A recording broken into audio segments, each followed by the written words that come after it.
Welcome to An Honorable Profession, a podcast giving America hope since 2018.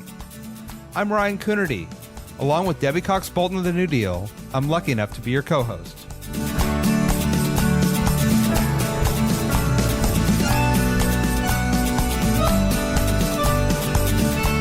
An Honorable Profession is a New Deal Leaders podcast. The New Deal is an organization that supports the next generation of American leaders. From attorneys generals, to state senators, to mayors, to school board members, these are the people that are pushing policies and politics that will respond to climate change, rebuild our economy, address racial injustice, and restore our democracy. These are incredibly talented people who have dedicated themselves to public service when their country and their communities needed it the most. Check out newdealleaders.org to see what I'm talking about. I'm your co-host, Debbie Cox Bolton, and this episode, I speak with Maryland Senator Antonio Hayes, who represents Baltimore. We talked about some of his legislative successes this past session, including passing and overriding the governor's veto to create paid family and medical leave, an issue that's personal to him, as well as addressing home appraisal bias, which too often hinders homeowners of color from building wealth equitably. We also talked about his role as newly named co-chair of a coordinated campaign for what is a historic election in Maryland, why he's optimistic Democrats will do well in November, and how his great-grandmother inspired him to pursue a career in public service. Enjoy. All right, Senator Antonio Hayes, welcome to An Honorable Profession. Thank you for having me. It's so great to talk to you. I'm excited to talk about all kinds of things, policy, politics, but thought I would maybe start with just a little bit about what some of the work you did this last legislative session. You had a lot on your plate and had some great wins I just wanted to highlight. Maybe starting with the Time to Care Act, which you helped pass, a Paid Family Medical Leave Act, which you co-sponsored. And you had to override the governor's veto, as I understand it. So let's love to kind of hear how you came about to sponsor that bill and why that was a priority for you. Absolutely. So this was the third year that I've introduced the Time to Care Act, which is often referred to as paid family leave. And, kudos to those who led the way before me, my vice chairman, Senator Brian Feldman, and Delegate Ariana Kelly, years before, I was brought on board to shepherd and champion this legislation. They had been working in work groups and other things to bring it about. But for the last 3 years, we've been trying to put Maryland in line with most industrialized nations and making sure that we afforded time for families to spend time as caregivers or for the birth of a newborn. And this year, I actually experienced both, right? So one of the reasons why this legislation came to me, because as a child, from like my early years in school until I graduated from college, my grandmother actually took on the responsibility of raising me. And years later, she had succumbed to Alzheimer's. And so I began to be her caregiver along with two other relatives. And so I understand what it means to families that need to take off work to care, to caregive for someone that they care deeply about. And then this year, my wife Jenny and I welcomed our brand new baby boy, who's now 6 months. I do not advise anyone to have a child, especially their first child, in the middle of a legislative session. But, we were daring to do so and are happy as a result of it. But essentially, like I said, this was a 3-year labor to make sure that families didn't have to choose between working or taking time off and caring for their loved ones. Yeah, well, congratulations. And I'm going to share with our listeners that I got just a sneak peek of that 6-month-old before we got on the air here, and he's a cutie pie. And I'm sorry about your grandmother. That's such a hard situation. But were you surprised at the veto, or was that expected? No, actually, for the last 8 years in Maryland, we have overwhelmingly Democratic-controlled legislature. And for the last 8 years, as we passed legislation as a legislature, it's been not as much as if we could get a majority, but can we get a large enough majority to override the governor's veto, as he has vetoed many of the, most important pieces of legislation to our constituencies back home. And so he vetoed this legislation along with some other great pieces of legislation from some of my colleagues, and we immediately overrode his veto. Yeah, that's great. Well, I mean, congratulations. And I think this is such an important issue that so many of our leaders across the country are working on. So it just The makes other significant thing about this is an election year for us, right? And so sure. typically those things where they're kind of divisive, especially among parties, and there's not, overwhelming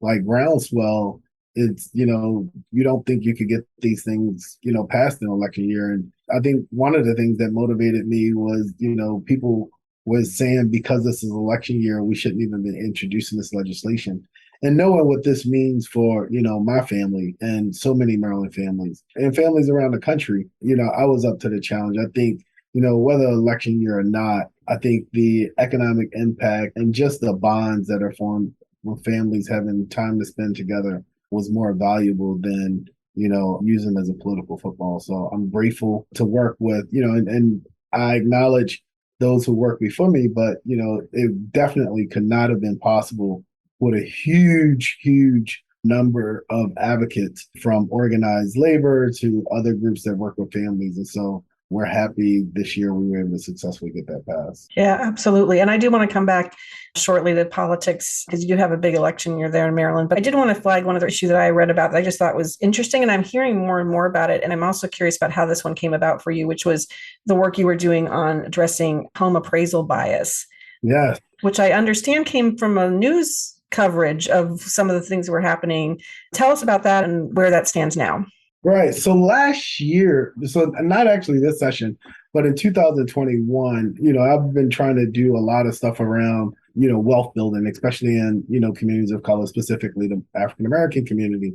And last year, working with some nonprofit affordable housing, experts, I realized that both the feds and the state really incentivize affordable housing through rental housing, right?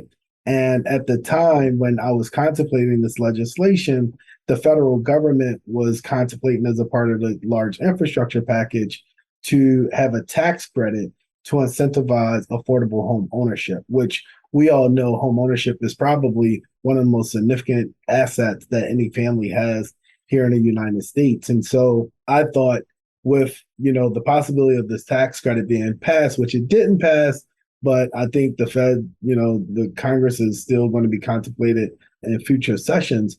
But in anticipation of this, I figured that we would incentivize it even more at a state level. And so I passed a piece of legislation called the appraisal gap for historically redlined communities. From, many that are familiar with the term redlining that swept throughout our country, it actually started here in the city of Baltimore, where I'm from and where I represent. And we still see the outcomes and effects that redlining has had and devastated so many historically Black communities throughout Baltimore, as we still have a lot of existing vacant homes and such. And so the appraisal gap bill was essentially to close the gap, whereas the state, especially given the surplus we have thanks to our friends in Democratic Congress, was that the state would subsidize a portion of the construction costs, therefore making it more advantageous to invest in some of the vacant homes that are otherwise hard to renovate and put up for sale. We passed that legislation. We were not successful at getting the governor to put some money to it, but in some of the research I found that there's a lot of bias in the appraisal process, period. This year, the governor actually came with a bill to renew the authority of the current appraisal board, whereas if you have a complaint or you want to appeal an appraisal, he wanted to extend the sunset because otherwise, without an affirmative action by the legislature, the appeal board goes away. And I saw this as an opportunity, not just to renew the board, but also evaluate the work that they have done. And looking at that, they've, over the years, they've had thousands and thousands of complaints. I believe in 2021, they had 2 of them that were complaints about racial bias. Both of those were unfounded. And so, as we've seen by a recent news article here in Baltimore City with a Johns Hopkins professor, as well as a Prince George's County resident, in another part of the state, that there are examples where people of color have experienced, bias in their appraisals. And so this year, when the governor introduced this very simple bill to extend the sunset, we tacked a big amendment on there calling for independent study of the review commission, because the national organization that oversee appraisers have done a lot of work around DEI. And I wanted to be certain that here in Maryland, that we were applying some of those best practices that they have recommended to states here in Maryland. So we worked on that, and hopefully we will have some results of that evaluation pretty soon leading into this next legislative session. That's so great. And I mean, just to explain for people who, I mean, obviously to state the obvious, but essentially if you go in and your houses, you're talking about creating wealth in these, from through homeownership. If you go in and you have the same house as somebody down the street, but you are a Black couple or whatever it is, and your house is all of a sudden worth by the appraisal $200,000 less or whatever it is for no really reasonable reason, right? That's kind of what you're trying to make sure doesn't happen, so that equity is there and that the wealth is created, as you were talking about earlier. Yeah. And what we heard in these news articles, both of which were undervalued at more than $300,000. Wow. Right? And there's this phenomenon in many Black communities. And I think in the one case that was highlighted in the news was the Black family actually had a white family photos and all of that other stuff.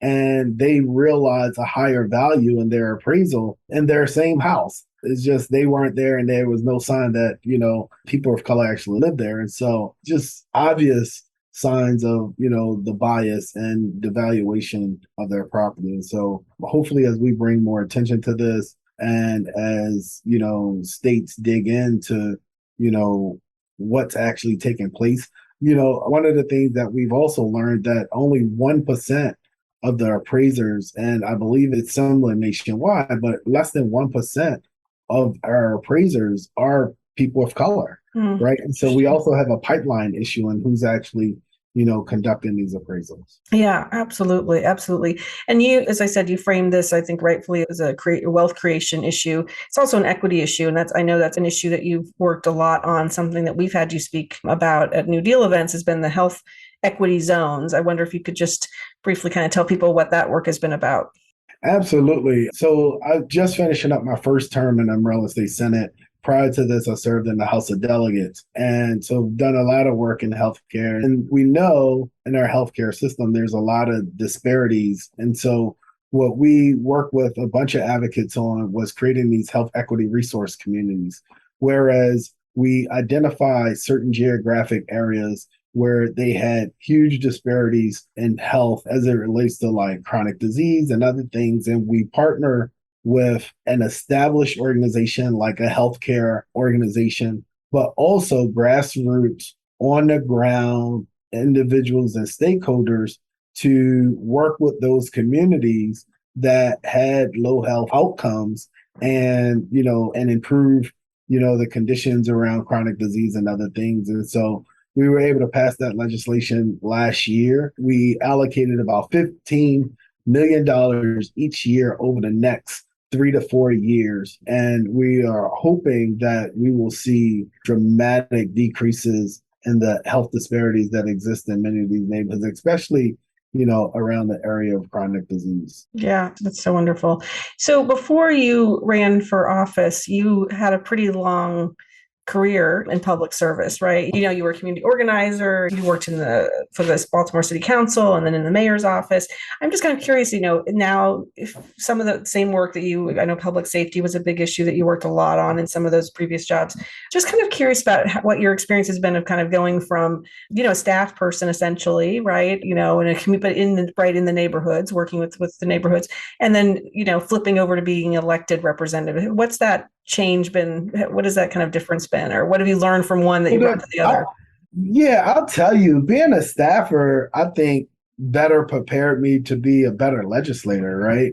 I first ran for the House of Delegates when I was in 2006. I was like 28 years old. I had just graduated from college. Actually, I had just finished interning in the legislature right before I graduated from college. I had worked for the Democratic Party as their political director, and then I ran for office. Now, it was a little painful at the time. I lost that election by 80 votes. I didn't raise much money. I didn't really have an organization. Fast forward 10 years later, after having, I continued to do the work of organizing in community, and then that parlayed into a little bit of political organizing. And I worked for the city council president and the mayor. So 10 years later, I gave it another try. And so I think, with the experience that I had at, working as a staffer in the state legislature, working as a staffer at the local level, it really prepared me. But I think, after working both in state government as well as local government as a staffer, fast forward to 2014. So 2014, when I decided, by the way, by the time 2014 came around, I had no plans on ever running for office again, right? So after I lost that race in 2006, I, went back to work with other elected officials. And then my focus really turned to something that, to like my community organizing route. So I started mentoring young men in the community, and I thought that I would never, run for office again. And, the opportunity came after redistricting where I had moved out of the district, moved completely out of the district because I had no plans on ever running for office again. And when they redistricted, they drew the lines from my old district down to where I had moved to in downtown. So my old district had never come into downtown, but they redrew the lines right to where I moved to. And I kind of saw that as a sign. And so I answered the call, and, I ran in that election and thankfully was successful at, securing a seat in the House. And I served one term there. And then I went on to serve in the state Senate. Yeah. When I was reading I think this is from your website bio, I'm not sure, but you'd mentioned your grandmother earlier and being raised by your grandma, and you made a reference to your grandma being a reason that you pursued a career in public service. What did she do that kind of inspired you to take this path? Yeah, no, a lot of times that, especially when I'm talking to young people, they always ask me, am I from a political family? I don't consider my family political because we never worked in politics in the sense of like the politics that I'm engaged in today as an elected official. But I did observe my grandmother, and at that time it was my great grandmother, who used to volunteer in the church and, cook meals after church. She also used to help a lot of seniors in the neighborhood get back and forth to school. And so I think I gained kind of like that appreciation from public service by watching her being engaged in the communities in which we lived. I think it's so important that we instill those. We're just talking about your children, my children. We instill those values of public service and giving back, right, to our kids. I think it's just, and I love that happened for you. And look where you are now. You've mentioned politics a couple times, so we got to talk politics. Maryland has a big year coming up in November, right? You've got your governor's race, of course, and you were a very early supporter of Westmore, I know. And so you were, I think, recently appointed as one of the co-chairs of the state party's coordinated campaign. For people who don't know what that means, what are you going to be doing between now and November with that hat on? So essentially, at the conclusion of the primary election, going into the general election, the Maryland Democratic Party, in our case, coordinates all of the Democratic nominees and really organize a campaign around the Democratic nominees to have a successful Democratic ticket running in the general election. And this year, historic in that this is the first time in more than 100 years where every state constitutional statewide office in Maryland is all up for election, right? So there's vacancies in all three seats. In Maryland, our three constitutional statewide offices are the office of the governor, the office of the attorney general, and the office of the comptroller. And so not only is this election historic in the way that in more than 100 years, we've never had all three of these positions up, we also have a pretty diverse and inclusive group of candidates that are serving as our Democratic nominees. Should the top three all get elected, for the first time in Maryland, we will elect the first African-American in Westmore to be the governor here in our state, being only the third African-American governor elected in his own right in the history of our country. If Brooke Learman, who I came into the legislature with in 2014, is elected comptroller, she will serve as the first female comptroller that Maryland has ever experienced in its history. And, I've worked with Brooke Like I said, we came into the legislature together. She is a phenomenal leader. And so I'm looking forward to that leadership. And lastly, in our attorney general, if Anthony Brown, who former congressman, former lieutenant governor, is elected, he'll be the first African American elected to be attorney general for our state. And so, whichever way you look at it, this is a very, very historic election. It's an important election. As I alluded to earlier, Maryland enjoys a very Democratic legislature. But in Maryland, although we have a significant Democratic legislature, the governor's office has been Republican for the last 8 years. And so there has been challenges in getting a lot of policy passed, whereas, we couldn't just look at the majority, but had to have an overwhelming veto majority in order to get things passed. I'm excited about the caliber of leadership that we have as a Democratic ticket. And so part of my role is making sure that we have the infrastructure and the resources we need to make sure that our ticket is successful come this November in the general election. Yeah, I have to give a shout out to Brooke in particular, who is also a New Deal leader. So that's we're super excited about Brooke, and both former Congressman Brown and Westmore have been good friends to the New Deal. So I'm excited about your ticket as well.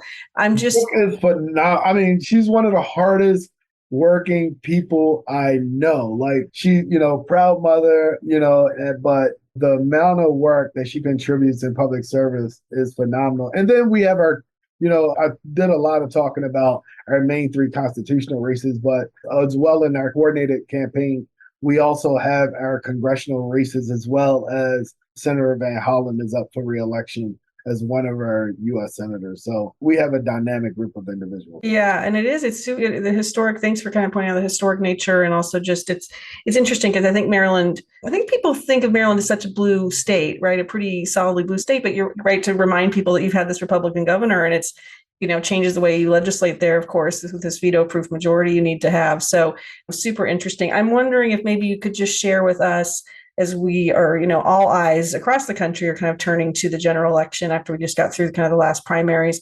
What do you think some of the big issues are that are on voters' minds in Maryland that maybe might be instructive to other folks around the country? Yeah, no, I think, of course, in Maryland, a big issue for us is education. Also, for us here in Maryland, a lot of concerns around healthcare and the economy and other things. But education for us is a big one. And I think that's one of the reasons why our Democratic ticket will be successful, because here in Maryland, we passed a historic piece of legislation called the Blueprint for Maryland's Future, where it provides millions of dollars in reform in our public education system over the last couple of years. Was for a while now here in Maryland, we really diverted away from opportunities to learn like the technical trades. We put a lot of emphasis on individuals going to four-year institutions, but we recognize that many of the opportunities for employment that pay a significant wage where you could help support your family, they are, jobs that, require some type of skilled trade. And so providing those opportunities in our K through 12 schools, but also providing more opportunities as it relates, behavioral health is an issue that affects our young people that we need to work on, as well as, some of the special education students that we have. A lot of our students need remedial education, and we need the right supports that wrap around these young people as they're being educated in order to be successful. And so I'm excited about the opportunities that the Blueprint provide. We also, just like in the pandemic really didn't do us any favors as it relates to the pipeline for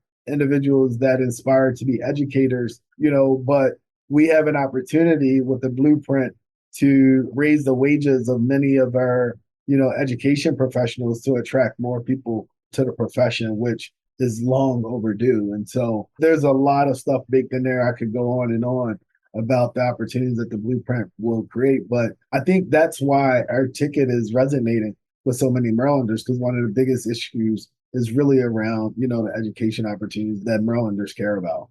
Yeah, I love it. I love it. Maybe I'll finish on a final question. You are a native Baltimorean. Is that what we say? Yes, Is that right? yes, Oh my gosh. yeah, we have a slight of a Baltimore accent, so we say Baltimore. Baltimore. Okay. All right. All right. I got the word, but not the accent down. Fair enough. We've been asking people a question to end these with that I've been liking, which is, if we have 24 hours to come visit you in Baltimore, any hot spots not to be missed, things we should be seeing in Baltimore? Oh man, absolutely. So, I am a big fan of my legislative district. I say that I represent a microcosm of all the great things that Baltimore shall offer.